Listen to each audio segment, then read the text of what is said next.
These are doozies. There is evidence showing Sebastian was in contact with his grandmother on his mother's side before he disappeared.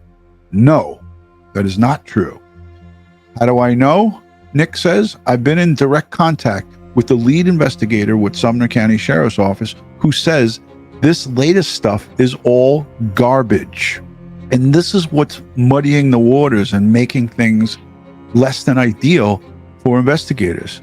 Bullhorn Betty, a true crime social media influencer, also joined in on the search efforts. Since Sebastian first went missing, his father, Seth, has not given up on searching for his son. Well, celebrity bounty hunter is now joining the search for missing teen Sebastian Rogers and is also raising the reward money. In the last 6 months, the Sumner County Sheriff's Office, along with several other agencies, searched for a little over a week before officials said they were scaling back to focus efforts on the investigative side. Certain circumference, everything has been, I would almost have to say, triple checked. I even see TBI agents, and this is no lie, and I understand what they were doing, but they were literally in people's front yards. They were in their fields doing line searches, looking for anything, glasses, anything that they can just give us a direction. That we're doing today is a recovery effort. And I'm praying that we don't find him. Now, celebrity bounty hunter Dwayne Chapman, known as Dog, has stepped in to help Seth. This is one of the most horrendous cases. Law enforcement has not said anything criminal happened to Sebastian, but Dog says he wants to find anyone responsible for Sebastian's disappearance. The bottom line is, if you hurt a child like this, you've got a problem. So that is the main motivation for me to be hunting who did this.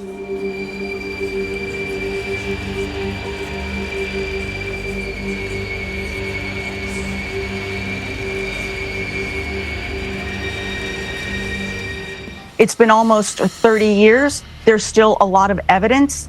There's still a lot of DNA testing to be done. How have we not solved this case? We're not asking you to clear us or apologize or be nice to us again. Just do the things that you should do that can be done. If you do that and we don't get an answer, we tried. My goal right now has really become to get an answer as to who did this, for the sake of my family. This is a cloud that still hangs over our family, and it's not fair, it's not right, but it's there. What we're saying is that in 30 years, the technology has changed so significantly, and there is evidence that was never tested or that was tested using this old technology. If we apply the scientific standards that we have now, I do believe that what is perhaps the most famous cold case of the last half century can be solved. The trial of the man charged with killing 4 Idaho college students won't take place in the community where the murders happened. The media attention, both in and around that community, has been quite large. A lot of people have been in and out of the community, also captivated by this story that has really rocked this college community. This is a very small town. The college is the center of its culture. Absolutely. The defense has been trying to get it out of Latah County. They've wanted to get it to a bigger county, Ada County, where Boise, Idaho, the capital of the state is, and agreeing to let that change of venue happen. I've seen things that they may have not seen. I know for a fact the path that this car took, and people are going to wonder what he was doing when he parks in certain locations for extended amount of time. What was he looking at? I want to know what he was looking at. Right, so maybe he thought of all these things and goes to the intent and the planning for the crime. Despite being a smart criminal, even the best of them plan things out, make mistakes, and leave things behind. And then the judge is also concerned that there's not enough security in the town to provide the necessary resources to really lock down this trial. Lindsay, we don't know where this trial will be held. We just know that it will not be in that community. Jordan, is known to make concoctions for people if they're not feeling right. Basically, what I've heard from my sources who are connected to these families tell me that detectives from KCPD called them, told them that the preliminary toxicology reports have come back to their desk, and it shows that there was a mixture of cocaine, fentanyl and THC. It was between 3 and 4 weeks to them to get all 3 of these tox reports back, whereas prior to this, they were telling us it's going to be a long haul and you're going to have to wait. Somebody lit a fire under the labs, but this was prioritized, and so they got it back faster than normal. Type of felony murder potentially. I am very confident that it won't be Jordan. From day one, we've talked about the fact that he had absolutely nothing to do with causing harm to his lifelong friends. I think that's been borne out by the law enforcement investigation. Felony murder, I would assume that is going to be someone who supplied them with the drugs? You would think, and that would be anybody who was involved in that, whether it would be the person who manufactured the drugs to the person who received the drugs and then passed those drugs along. Jordan has had nothing to do with that, and I think the investigation has taken quite a while. We voluntarily surrendered his telephone. We also gave a DNA sample voluntarily. My understanding is from their investigation that the inspection of everyone's phones is leading to what's going to be charged and the fact that Jordan is not going to be charged. Quite confident of that. Whether Jordan gets charged with another crime or not, that's up in the air, and we'll just have to wait and see. When you say he may get charged with another crime, what potential crime could that be? And my understanding from the information that I know right at this time, and I've learned recently, is that someone is going to be charged, and maybe more than one person. With something like felony murder? Yes, sir. But you don't know the exact charge? No, and I don't know, how many suspects there are. I just know that, fortunately, that Jordan's not going to be one of them.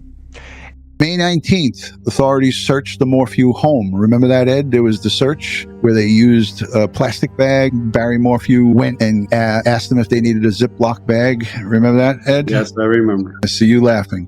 No, I'm not laughing. I'm crying. May 22nd of 2020, a separate residential property is searched where a concrete foundation had just been poured. FBI, they went to that job site where he was working. It was a concrete foundation. The poor owner of that place had FBI and Colorado Bureau of Investigation, the CBI, they started sifting and digging through that property. May 5th, 2021, a year later, Barry Morphew is collared. He's arrested. April 18th, Barry's murder charges are dismissed. Everybody was shocked by that. Fast forward to September 27th, the El Paso County coroner identifies remains found as belonging to that of Suzanne Morphew. A report from the coroner's office says Suzanne Morphew had several sedatives and tranquilizers found in her bones. They're drugs that would usually be used to tranquilize animals. At this point, Barry is a free man and is not facing any charges. The autopsy report confirms that Suzanne was found with her bike clothing in a shallow grave in Saguache County. Investigators believe that she went on a bike ride on Mother's Day of 2020 and never returned.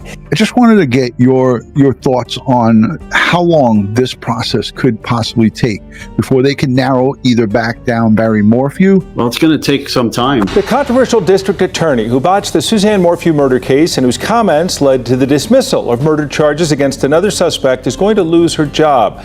Linda Stanley led the case against Barry Morphew. She faced complaints over her conduct and handling of cases that have now led the Office of Attorney Regulation Counsel to disbar her.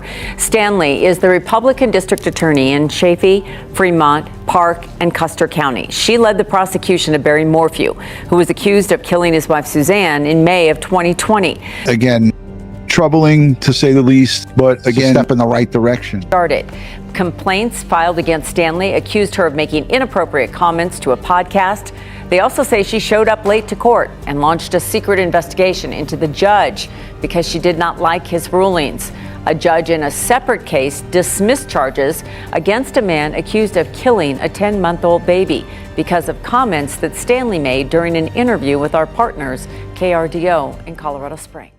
Heartbreaking update today from Two Rivers. Chief Ben Meinert, who is the Two Rivers Police Department chief, he said that he's never met Elijah Vue, but over the last 7 months that Elijah Vue has truly brought the best out of this community here in Two Rivers. This is not the outcome that we hoped for. The family's devastated, we're devastated, our community's devastated. I never met Elijah, but I watched that 3-year-old boy bring out the best in this community. Police saying over the weekend that human remains were found on private property near a Girl Scout camp in Two Rivers by a person getting his land ready for the upcoming hunting season. Two Rivers police saying this area had been searched several times before and that the person found the remains about 3 miles away from the apartment where Elijah first went missing. 7 months, hundreds of volunteers searched far and wide for any signs of the little boy. One of those volunteers, Lori Hamblin. She says she spent over 180 hours coordinating search efforts. What was your initial reaction when you heard the news? My initial reaction was no. I was hoping we'd discover him somewhere alive. So far, no charges have been issued in Elijah's disappearance. However, his mother, Katrina Bauer, and her boyfriend, Jesse Vang, are in jail on child neglect charges. Vang told investigators in February he was watching Elijah. He took a nap, and when he woke up, Elijah was gone.